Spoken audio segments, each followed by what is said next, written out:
100% right. Fans thoroughly enjoy చేశారు. And అలాగే పవన్ కళ్యాణ్ గారి ప్యాషన్, అంటే నా ప్యాషన్ గురించి మీరు చూపిస్తున్న patience okay okay Pawan Kalyan గారు, thank you so much. I think maybe అంటే మైకేల్ జాక్సన్ గారు ఆయన గురించి చెప్పాలంటే అసలు ఆయన అలాగే ఎడిట్ చేయడం కూడా చాలా పాపం. అట్లా గ్రేట్ స్టార్, లెజెండ్. ఆ లెజెండ్ అలా కూర్చోబెట్టి నన్ను పెట్టడం ఒక మైకేల్ జాక్సన్ అభిమానిగా చాలా నా జీవితంలో నేను పిచ్చిగా ఆరాధించింది Al Pacino, Hollywood actor Al Pacino తో పాటు క్లింట్ ఈస్ట్వుడ్తో పాటు నాకు బాగా ఇష్టమైంది.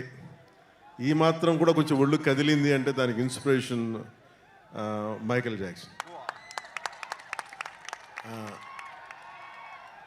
ఆయన చనిపోయినప్పుడు నిజంగా నాకు కన్నీళ్ళు వచ్చినాయి, బాధ వచ్చింది. అంటే ఇప్పుడు దాకా ఎప్పుడు ఈ సందర్భం రాలేదు, చెప్పడానికి అవకాశం రాలేదు. కానీ చాలా ప్రభావితం చేసిన వ్యక్తి మైకేల్ జాక్సన్, ఎస్పెషల్లీ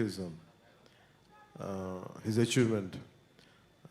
సినిమాల్లోకి నాకేం తెలియదు సినిమాల గురించి, పెద్ద అన్నయ్య గారు ఉన్నా కానీ నాకేమి, బట్ సినిమాలోకి రావాలి, ఇంత అభిమానం ఉంటుందా లేదా అనేది ఆ thought it got triggered from Michael Jackson success. That's one reason. And ఆయన అలా అంటే కంపారిజన్ కాదు అవుతుంది, అలా ఎడిట్ చేస్తుంటే కూడా నాకు నిజంగా చాలా భయమును పాపం అనిపించింది. అలా చేయకూడదు, తప్పు అనిపించింది. మాకైతే చాలా ఆనందం అనిపించింది, చాలా హాయిగా ఉంది. ఈ సినిమా పరంగా రెండు మనకి డిఫరెంట్గా పవర్ స్టార్ పవన్ కళ్యాణ్ గారు ఇలా మైకేల్ జాక్సన్ గారి స్టైల్లో డాన్స్ చేయడం, శ్రీలీల చేయకపోవడం ఈ సినిమాలోనే జరుగుతుంది. లీల తను చేశారు కదా, చేసి లైట్గానే కనిపించింది. కానీ జనరల్లీ ఏంటంటే శ్రీలీలది ఒక 4 డాన్సులు మనకి విరివిగా కనిపిస్తూ ఉంటాయి. నేను చెప్పేసాను హరీష్కి, ఆవిడ డాన్స్ చేస్తే నేను డాన్స్ చేయను, ఎందుకంటే నన్ను డామినేట్ చేస్తాను. అసలు I make it very clear, నేనే కనిపించాలి, ఇంకెవరు కనిపించకూడదని చాలా ఆంక్షలు పెట్టే చేయించాను సార్ ఆ కండిషన్ మీద. సో మేము నమ్ముతున్నాం sir.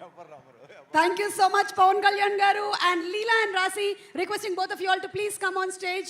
Thank you Pavan Kalyan గారు. మిగిలిన మాటలన్నీ స్టేజ్ మీద వింటాము.